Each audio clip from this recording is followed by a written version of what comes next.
Welcome to this week's episode of Mental Health Bar. I'm Chris PG, as always, and joining me is Gillian Burtwell of Gillian Burtwell Mindset. Gillian is a specialist in NLP and hypnotherapy. Thank you very much for joining us here this week, Gillian. Thank you. I appreciate you taking the time out of your very busy schedule, I imagine. I know that you were in a meeting just before, like back to back with me here, so I can imagine that you are, and with the advent of Zoom calls, it's probably a lot easier to do what you do all over. So why don't you tell us a bit about yourself? Right. Well, my background is I had, when I was young, I had a trauma at the age of 15, but never dealt with it, so carried on through my life. I started life as a YTS and just moved on through and went to university at the age of 25 and got my degree and thought, oh, life's getting really good here. And then I went on and did a postgraduate diploma in human resource management because I thought, I really want to work with people. I really love helping people. And so that was my idea. And then whilst I was working in HR, I took a drive to go to the doctor one day. It was the 6th of November, 2007. And all of a sudden, it was like this black cloud had descended upon me. And I remember actually saying, it was a beautiful day, I remember that, but I just couldn't get any joy out of it. And I remember saying in my head, you know, God, please just take me now. I don't want to be here anymore. I really just didn't want to be. I felt like I suddenly didn't fit in the world. Yeah. That's how I suddenly didn't fit in the world. I went to the doctors. I suffer from vitamin B12 deficiency, so I get injections for that. And I was, as the nurse was doing my injection, I was crying, but she never took any notice of me. I drove back and I thought, right, I need to go to the chemist and maybe get some Calms or something, you know. And I phoned my work, and I got the nurse, and I said to her, you know, I really think I need to go and get some Calms to try and calm me down. She went, no, you need to go and see a doctor. Yeah. Now at this point, the other thing I haven't said was I exercised like a maniac. This is my control over what was going on in my life. I wasn't happy in my job. I wasn't happy in my relationship. And I just thought, I've got to find something where I've got some control here. So I used to get up at 5:15 every morning, and I would get onto a rowing machine and I'd row for 55 minutes. Then I'd drive to work. And then at work, lunchtime, I'd either walk or run for 4 miles. And then in the evening, I'd go to the gym and I would do a power pump class, or I would do a spin class, or sometimes I would do both. And I was doing this 7 days a week. So by the time I actually got to see a doctor, I was told I was mentally and physically exhausted.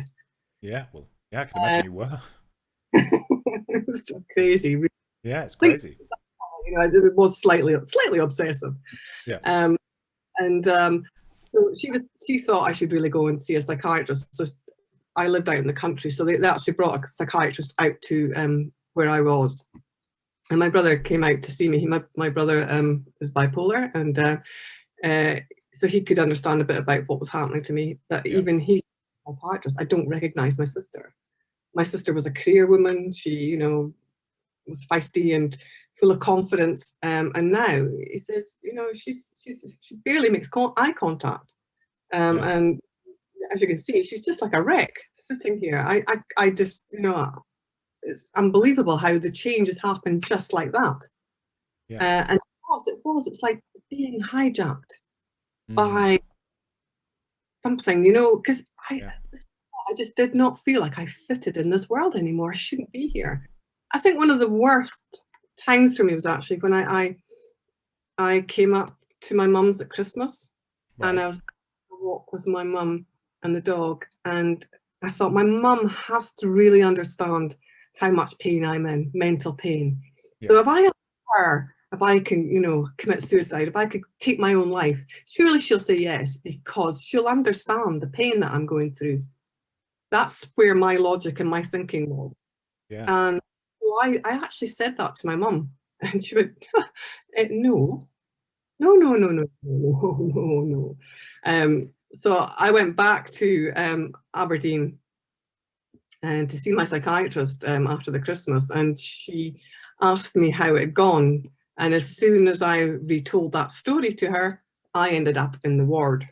Right. Yeah, well, you would. Yeah.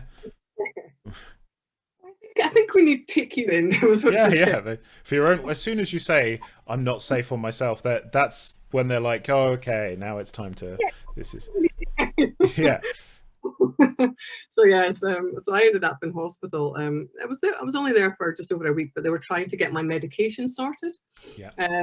I had been on medication at that point, but clearly it wasn't working because I was in the mindset that I wasn't wanting to do anymore. I was, and sometimes, it must have been hell for my mum, because sometimes, we'd go for a walk and I'd start screaming, I don't fucking want to be here anymore. Please, God, just fucking take me now. Yeah. Wow. Well, it would be awful for her to hear that. Yeah, yeah. And you don't feel like you're in control of that either, do you? That's just a release. Yeah, it's like something else inside you is doing all this, and you have no control over it whatsoever. So I went through this for a good 6 or 7 years when I was on medication, and I just felt it wasn't working. I was on citalopram, Right. which I found is banned now because people were actually committing suicide on it. So Yeah. what you want in a No. Well, medication is always a bit of a balancing act anyway. They have to, because it's obviously everyone is different. We talk about it a lot on here, but medication can take years to get the right levels, if you even need it rather than therapy. There's lots of different ways to do it, and it's different for every single individual. Unfortunately, a lot of GPs don't have the knowledge because they can't. That's very much the problem. They are general practitioners. Yeah. I mean, I was so lucky living in there. We have a very good mental health team here. The doctor that I was under, she would take the time to sit and listen to you. It wasn't right. Your time's up now. Patients would be sitting out going, for goodness sake, that's 50 minutes. And I'm saying, and she'll give you exactly the same time as well if you need it. That's just how she is. That's great. He got me to see a CPN, which is a community psychiatric nurse. And we did a lot of good work together. And through that, she told me that my insight to my own illness was just quite astounding. Because I realized it's my thoughts. Right. It's my thoughts that are controlling me. If I just ignored those thoughts, what would happen? Wow, that's some. I mean, and you managed to control it to the point where you started to gain back control of your physicality. To a certain extent, yes. I actually decided. I made the decision that I wanted to come off I was on sleeping tablets and I was on antidepressants as well. In fact, it was for anxiety. Citalopram was for anxiety. So, I had an appointment with a psychiatrist, and he said, "Wow," he said, "I never get patients coming in asking to come off there." It's like, sometimes we have to broach the subject with them. You've been on this medication for quite some time now. I really think, and they're going like, no, you can't take my drugs away from me. No. And you're going, oh my goodness, you're saying you want me to, and he says, that's fantastic to hear. That is absolutely fantastic to hear. He said, to be honest, looking at what you've been on for the last wee while, he says, I'm concerned that you could have damaged your heart, because the sleeping tablets that you were given with the citalopram don't work, and they don't go together. They're a bad combination. Right. Of course, it was that had prescribed the sleeping tablets on top of the citalopram. So this is where the danger lies, and this is where I firmly believe that, or wish that we could have like a mental health triage in all doctor surgeries, where anybody who has any signs of mental health problems goes and sees this triage, a CPN, if you like. Yeah, absolutely. Go and see them first and get assessed by them rather than We just because the GP just doesn't have. They just have. They have to, and they're all overworked. They all have to. You've got them trying to do a range of skills, from being an oncologist to being a gynecologist to being a psychiatrist. There's no one that can do that. They have to. It's crazy trying to assume that they will. I know that. So when I go back to, I control my bipolar with therapy, and it's not really with her, it's with a tool set that I've developed over decades. And I again had a similar thing with you where I took antidepressants. Antidepressants don't work with bipolar. They tend to not interact very well. And I said I'll just try and control it with therapy. And now every time I go back, every time I say like I need to go back, every couple of years I say I need to go for another 6 weeks, another 8 weeks. I just need a refresher. And I have to go in and be like, right, well, we've done this, and I have to know more than the person I'm seeing. And a lot of the time you do, especially you'll know, and like you said about your brother as well, he'll know more about what his condition than the person they're talking to, because you've had to. This is it. Yeah. So that happened. You had your breakdown. You said you started to gain. You came off the drugs, which a lot of people. So when you say about weaning, I wanted to go back on that. You say coming off the drugs, they try to wean you off drugs because with antidepressants and things like that, they tend to, unless you have something like bipolar, that it is you the imbalance doesn't tend to be permanent, so they tend to like try and get it back anyway, don't they? So I just, in case anyone's listening and thinking I'm going to come off my drugs. Yeah. Never come off your drugs without seeing a doctor or psychiatrist first.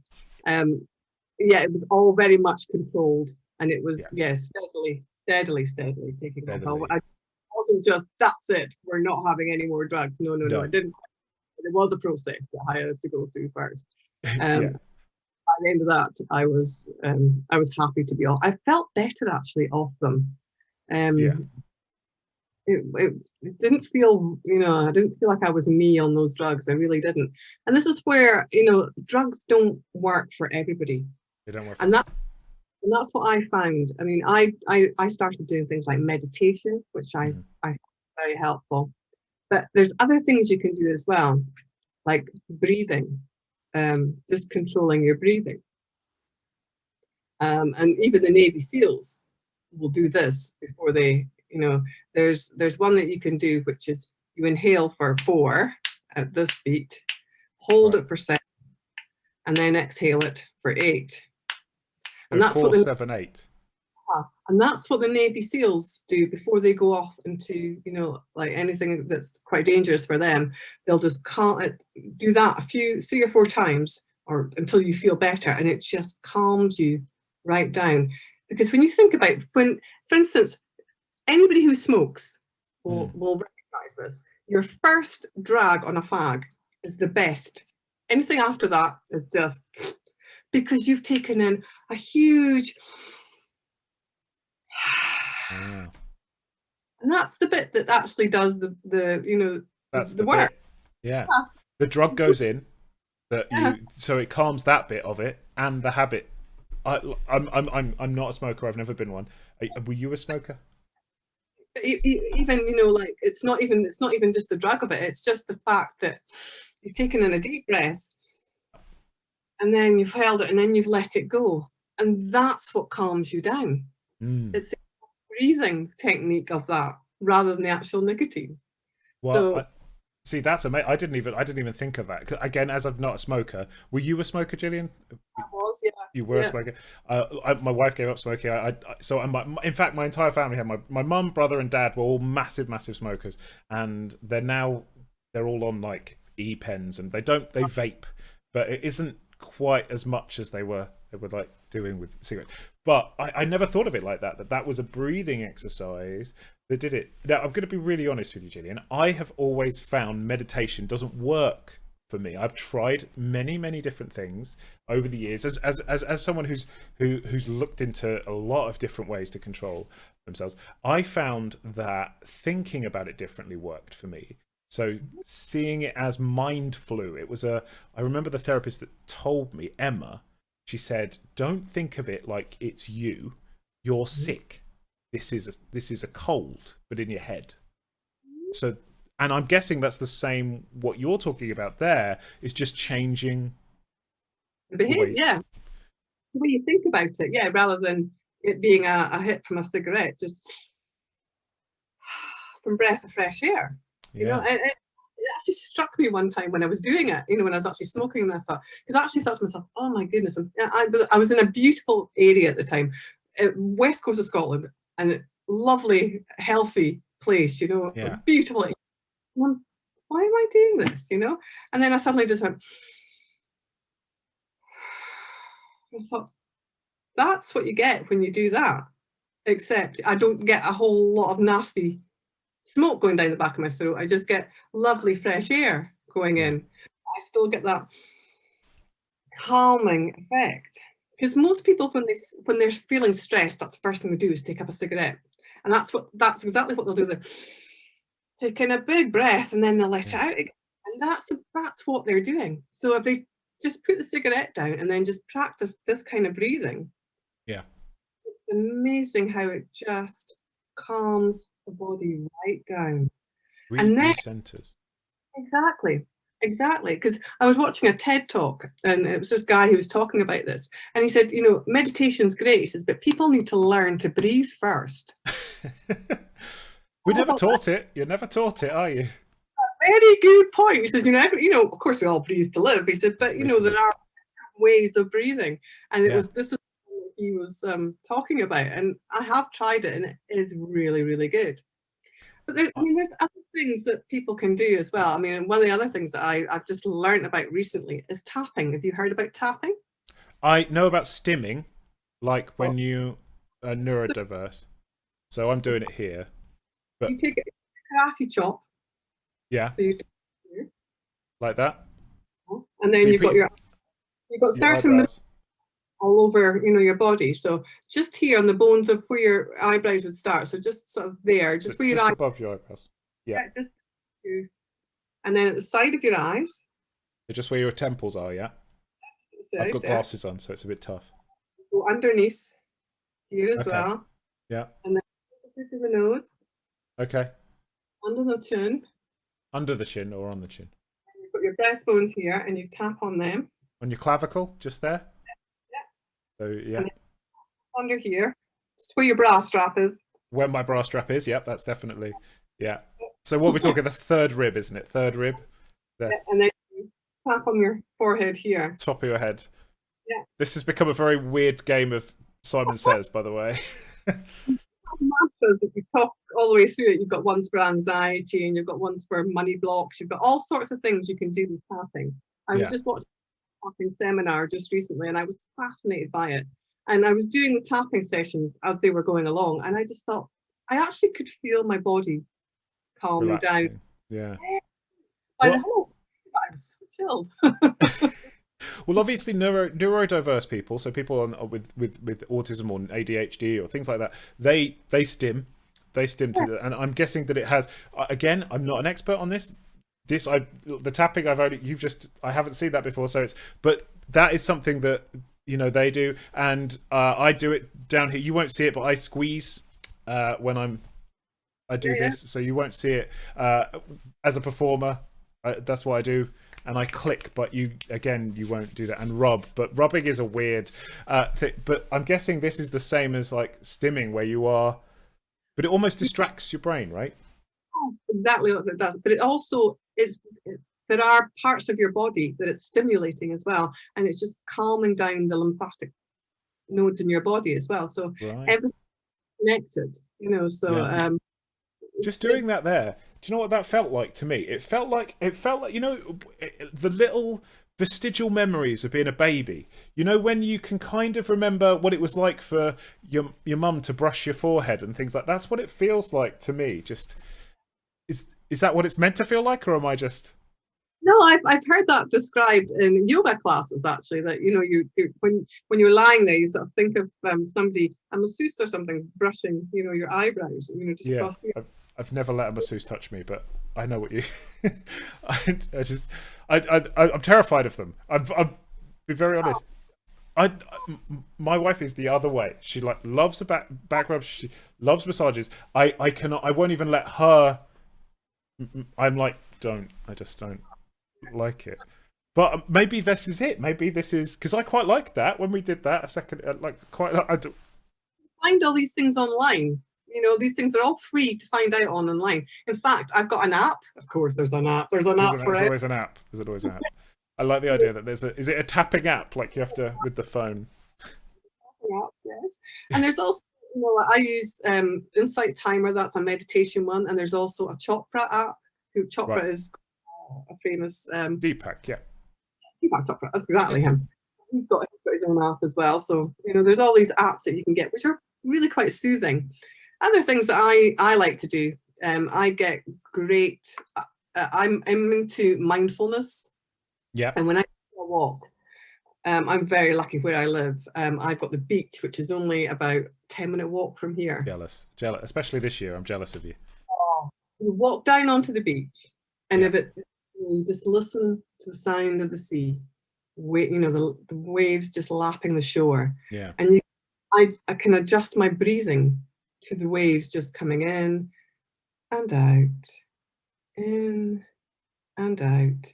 And you feel the breeze on your skin and the sun coming down. You feel the stones or the sand underneath your feet.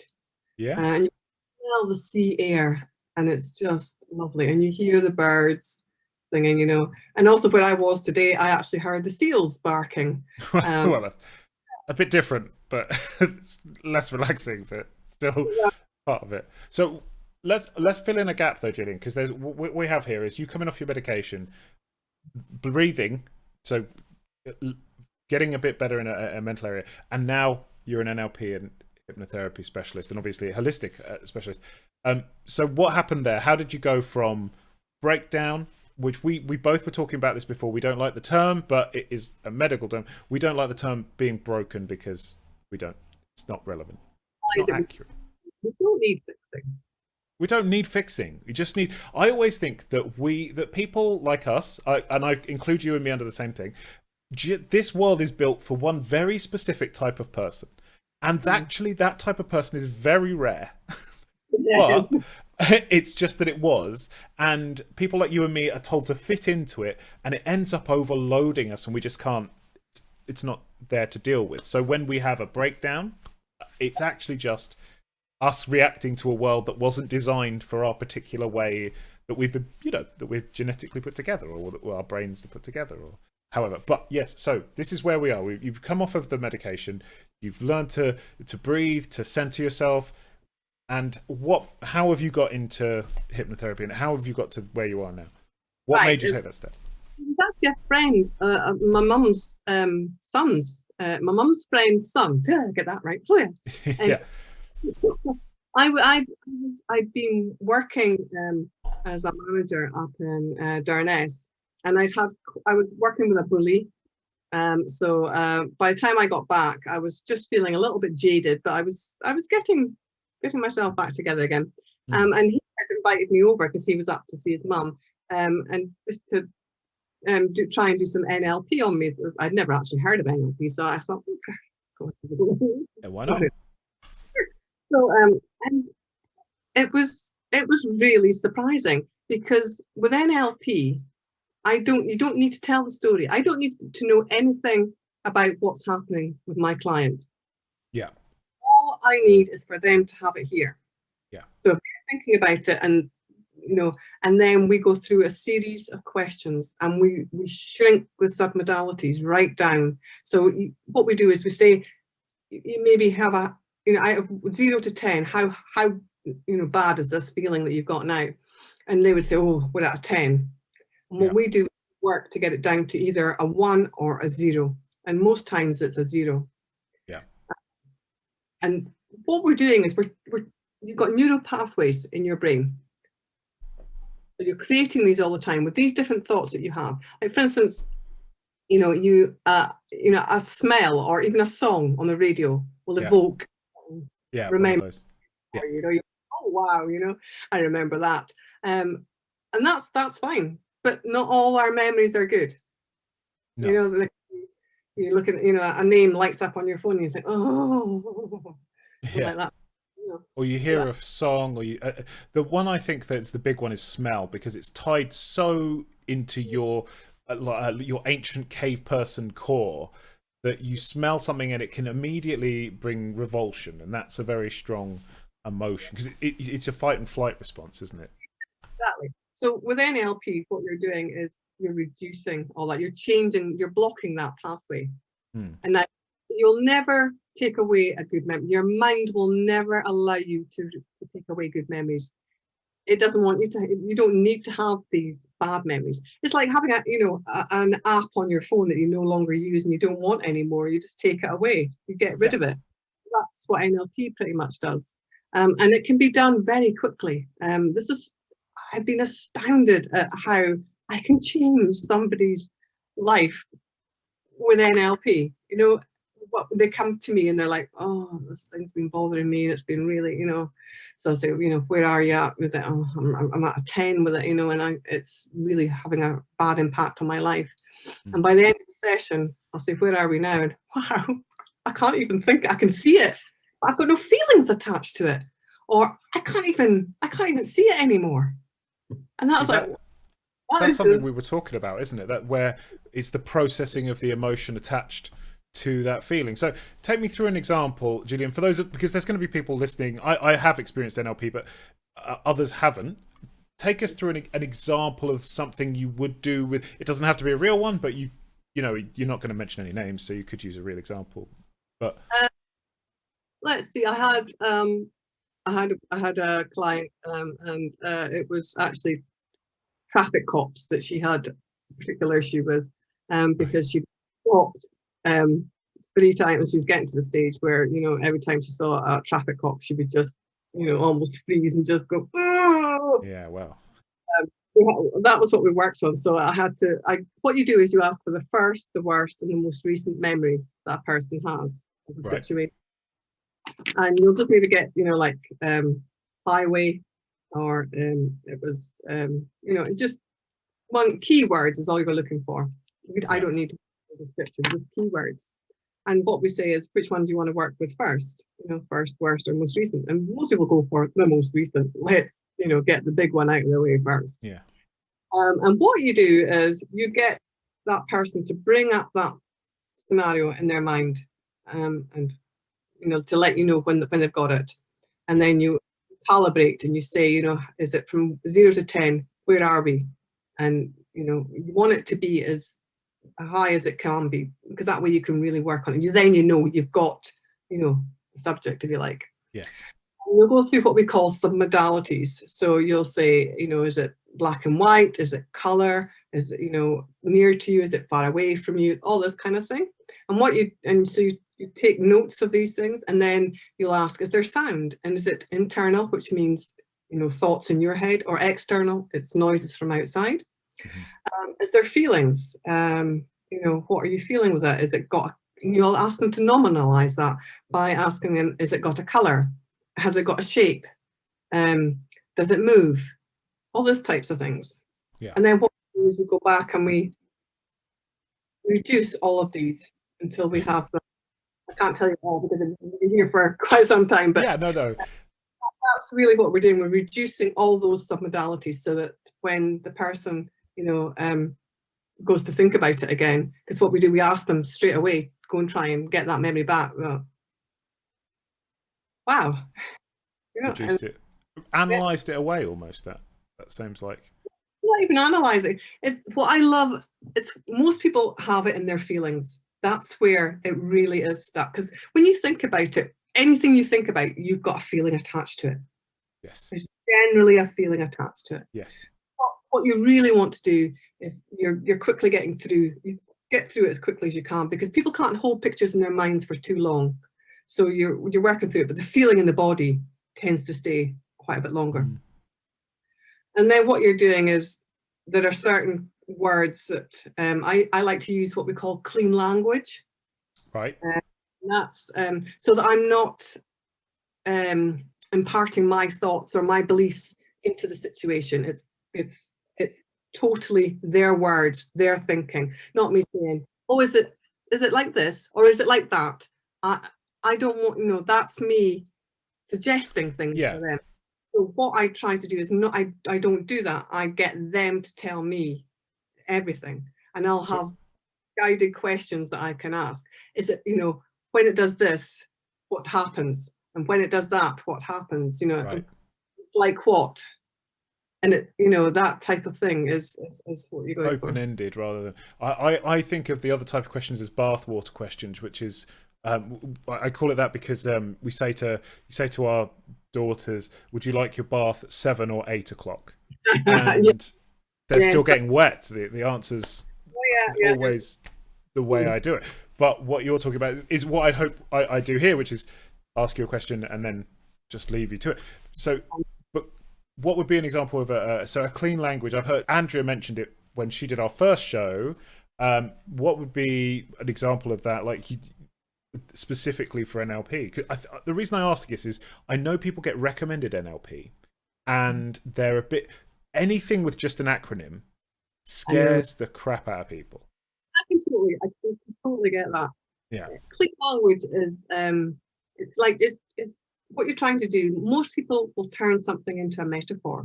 Yeah. When they normalize it, they'll turn it into maybe like a balloon or something. Yeah. This is what happened with one of my clients. He said that her whole family were cocooned inside this balloon, this big sort of dome, and she didn't want to let them out because she was frightened something would happen. So she kept them safe inside here. And I said, and what would happen if that was to sort of burst? And she said, well, I can actually see it just doing this, and it's just opening like that. And she said, a mountain is coming up out of it. And I said, what would you do with a mountain? I'd climb it with my family.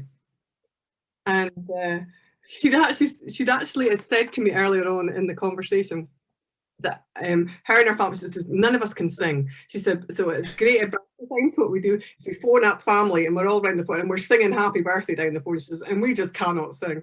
So I said, so when you get to the top of this mountain, what do you think you would be doing? Yodeling. That's what we'd be doing. We'd be yodeling. Something that the family perhaps are good at, but I'd like to do it together. That's a nice, see, that changed the memory. She's no longer got her family cocooned in this, bubble. They're now at the top of a mountain yodeling. Yeah, doing something outside of their comfort zone and outside of that safety net. Taking that away, and so that was very liberating for her. Oh yeah, honestly, it sounds liberating just you saying it. It sounds it. So NLP, that's something you want to help people. Now we haven't covered the hypnotherapy side of it. I have no, other than what I've seen, like Paul McKenna stuff. Yeah, exactly. I always think Paul McKenna's books sound like a threat. I can make you lose weight. I will make you lose weight. Yeah, it sounds like the last bit is, so get in the van. Like, I will make you rich, so get in the van. That's like what I think. So, what made you? Because NLP, I can see where I can see that. What was the natural progression into hypnotherapy? A couple of props here. Okay. So I'm going to describe them as well for the podcast listeners at the same time. What's this? The snow globe. Right, which you've all got now. This is our mind, and these are the thoughts. The snow globe is swirling, by the way. So Gillian is swirling the snow globe. Yeah, and so if we let the snow globe just settle. Now remember, this is our mind. So if we did the same, if we could just pause, hit the pause button every now and again. The other thing that I've been doing just recently is where I've been listening to just, try and pause between everything you do. Once you've finished a task, instead of rushing on to the next one, just pause for even if it's just a few seconds before going on. And that just helps with your mindset. And by pause, what do you mean? Do you mean just sit? Just sit for a minute and just, take a breath and then move on to the next bit, because we're always charging around, never multitasking and things like that. Multitasking is not good because you're not concentrating on one thing or the other. No. So invariably, you're not going to complete either thing properly, either of your tasks properly. So that's no use. Well, see, that's something I'm having trouble with at the moment. I'm suffering from burnout a lot because I have a guilt complex where if I'm not working, I have like a guilt thing where if I'm not working, I'm doing, and I won't take that. If I'm watching a film, I also have to be writing emails. If I'm playing a game, I'm always checking my phone. I'm always like, because it was so hard to get in touch when we were organizing this. You'd email me and then I'd email you and then I'd email, and then I was like, I'm done with that. So I'm onto something else already. So but we're a giant battery. That's basically what we are. Now if we're doing, I've got another prop here, sorry for those that can't see this, but just describe it. It's like a giant ball that I can squeeze in and out, and it's got colors in it. And basically, this is our brain going fight, flight, freeze, fight, flight, freeze, fight, flight, freeze, right? And so most of the time it'll come down to that, but it will never close down to this because it's still got these fears, phobias, unwanted thoughts, negative thoughts, all going around in our head. So what hypnosis is, it removes the fears, the phobias, and the negative thoughts, and allows you to settle back down again. Yeah. We did with it just settles your mind back down again. And that's what. And again, with hypnotherapy, I don't need to know what the problem is. I'm happy for people to talk to me. I'm not saying that please don't talk to me. That's not what I'm saying. No. I do care about what you say and what you feel. But at the same time, I know there's people out there who have been telling their story over and over, and they're tired, so tired of having to tell their story time and time again. Yeah. And with NLP and hypnotherapy, you don't need to do that. No. As long as you have it here in your head, then we can deal with it. Yeah, yeah. Now hypnotherapy is not sleep. No. It is very. I was just about to ask what because it's hypnotherapy is one of those things. You say a word, people have a different association to what the real thing is. So what is it? Go on, tell me. Heightened consciousness. You are very much awake and aware, because that's what we're trying to do. Your brain is got two bits here. Your amygdala is in the middle. Yeah. So you got your right brain and your left brain. Now the right brain is pretty much in control all the time. That's your artistic side and thought and language and all that type of thing. And then you've got on the other side is your maths and numbers and logic basically. Is all. Yeah. Now, whenever emotion is in play, then logic will not win out. Emotion will always win over logic. And we all know this. Have you ever been going down the road and somebody cuts you up and you give it? Oh yeah, I did it today. You can it on for quite a bit down the road, and then you'll suddenly think, oh, maybe I should have. So that's when your brain suddenly comes in and goes, "Oi, you shouldn't have done that," Yeah. And that's so. This is where we have the problem. So we just need to try and get our left brain to be more in control than our right brain at times, and just slowing things down, like the breathing, and that does help you get your left brain to be more in control of your right. So what happens in a set? So do you control breathing? But what happens in a hypnotherapy session? Is there a questioning? Is it like a guided meditation? It can be a bit like a guided meditation. We do a pre-talk first with a client, just to let them know exactly what we're talking about here. We talk about the mind. We talk about with the mind, and we'll do some we could do something just now. Actually, just something very simple. So if you put out your hand just now. Any particular hand or just a hand? And just close your eyes. What did you say? Sorry, say that. Just close your eyes. Okay. And imagine there's a big, ripe, juicy lemon in your hand. You can feel the weight of this big, juicy lemon in the palm of your hand. Right? Yeah. and you can bring it up to your nose and you can smell the zest of this lemon. Oh yeah, yeah. Minutes, I'm going to ask you to take a big bite out of this lemon, and you can feel the juices running down the back of your throat. Now, what I want you to do is open your eyes. What's in your hand? Nothing. Exactly. But did you get any of those sensations? I couldn't get the, because I was trying to imagine sour lemon, but I couldn't imagine the sour lemon when I tasted it. But I could smell do you know what I could smell? You know, like the cloth in an Indian restaurant. Yeah. That's what I could actually smell just then, and I was, so not real lemon, but like which I imagine is probably what I've probably smelt that more than real lemon. So that's what I imagine. It shows you how powerful your imagination is. Yeah.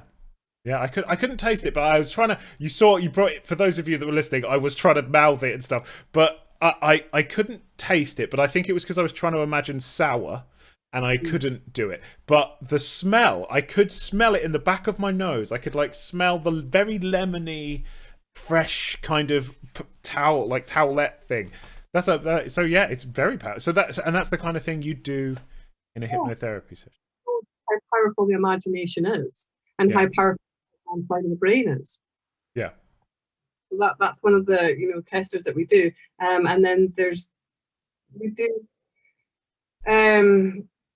we just talk to the person as well and just let them know what happens and things like that. But it's none of this watches being dangled. I've been told the tapping thing works better for hypnotherapy. So I've seen that they like it, not necessarily like in the films where it looks like pressure points, but that helps, like tapping on the back of the hands. Is that a thing, or have I just made that up? I haven't actually seen that one. What we normally do is, I don't like to give too much of it away, because then, sorry, no, I don't want to. Obviously, I don't want to reveal the tricks. Well, it's not so much tricks. It's just sorry, no. Nothing Don't feel. Absolutely not. We say to our clients all the way through the session, you are in control, and they are in charge. Anytime they want to stop, they can stop it. It's not like they're being held down, and because we do it over Zoom these days, there's even more control. People feel even more comfortable because they're in the comfort of their own home. Yeah, they're in their own house, right? And they can control the environment, can't they? They can control where they are. Yeah. Then they will fall asleep. They will fall asleep. You don't want to do it in the bed. So what would you recommend? So NLP and hypnotherapy obviously are very different techniques. I like to use them both. What I like to do is I will use NLP and hypnotherapy in a session. What I like to do with hypnotherapy is I like to use that more as, it's like belt and braces, if you like. So you've maybe got them right down to a 0 on their problem. And then what I like to write metaphors, and in fact, I have one. Would you like me to read? Yeah, always. This is one that I've written for anxiety. Oh, that's good. I need that at the moment. Absolutely. Right. So it might work better if you close your eyes and you can imagine it. It's entirely up to you. Listeners, close your eyes. I'll close my eyes as well, Gillian. Go for it. Right. So in your house, you find an old grandfather clock. It wasn't there before, and you are curious as to where it has come from. The clock has been in the possession of many households before coming to you. Unfortunately, the hands appear frozen in time, and it no longer chimes the hours. You think to yourself, how can I fix it? Suddenly, you hear the doorbell ringing. You answer the door and see a familiar face, a symbol of your higher self. It is a clockmaker, and they tell you that they can help you to get going again. You invite them in and show them to the clock. After dismantling the clock, tightening some springs and replacing some cogs, they ask for the key to wind it up, to set it in motion again. You suddenly remember that the key is inside. It was deep down inside all the time, and you just had to reach down and unlock it. Now, it is said that time heals, steals, and flies. In that sound vein, time is also something we all make and take, save and spend, keep, waste, kill, and lose. Time is always moving forward. Only your mind takes you back in time. We don't live in the past. It's okay to visit now and again, to learn lessons, but don't linger too long. The present is calling. Of course, I would encourage you to remember all those times you felt confident and good about yourself as often as possible, and take that forward into the here and now, where it can also be true and lived over and over. You move forward with time. Time is precious. Don't waste a moment of it worrying about the future. It will be here soon enough. Time to enjoy the now. All change comes from within, and it's time to change now. As they say, a change is as good as a rest. Change now. Be like the clock and mark time in the present, and change time zones from the what-if future to the present calm state. Take the time to do the things that make you happy, make you feel good about yourself, make you sing from the inside out, allowing you to change from the inside out now. Changing that time and embracing it now. Change may happen tomorrow. Change may happen next week. Change may happen next month. And change may happen next year. All we do know is nothing stays the same, and change is inevitable. It's up to you when it happens. But as we know, change will happen now. As you reset the clock, you feel something inside you shift, as if you yourself were resetting like the clock back to the right time, the here and now, not a minute earlier, not a minute after, but right now. You hear the steady and reassuring tick-tock of the clock. It has a hypnotic rhythm about it as it starts to mark out time again, and you set your inner clock to the same pace and rhythm. Time is not refundable. Use it with intention. There we go. Wow. So, Wow. I think I drifted off there for like it started to. Yeah, that's great. Well, I don't want to get too excited now because everyone that's been listening to this is going to be very calm. They're going to be breathing very slowly now. Thank you very much for joining us here this week, Gillian. Where could they find you? Where can everyone find you if they want to get in touch? right, well, I'm on LinkedIn as Gillian Mindset Wizard, Gillian Burtwell Mindset Wizard. Catchy. You can find me on Facebook. I'm Gillian Burtwell Mindset on Facebook, and I'm on Instagram as Gillian Burtwell Mindset. Okay, brilliant. And for those of you listening and for those of you watching on YouTube, we will be putting the links below in the description, and on the podcast we'll also be putting it in the description of the podcast. So they should be able to click on those links and find you very easily. Thank you very much for taking the time to spend with us, Gillian. I'm feeling a lot more relaxed than I was before this podcast. I really appreciate that. And I hope that you've enjoyed your time here on the Mental Health Bar. So much for your time. It's been a pleasure. You too. Thank you very much.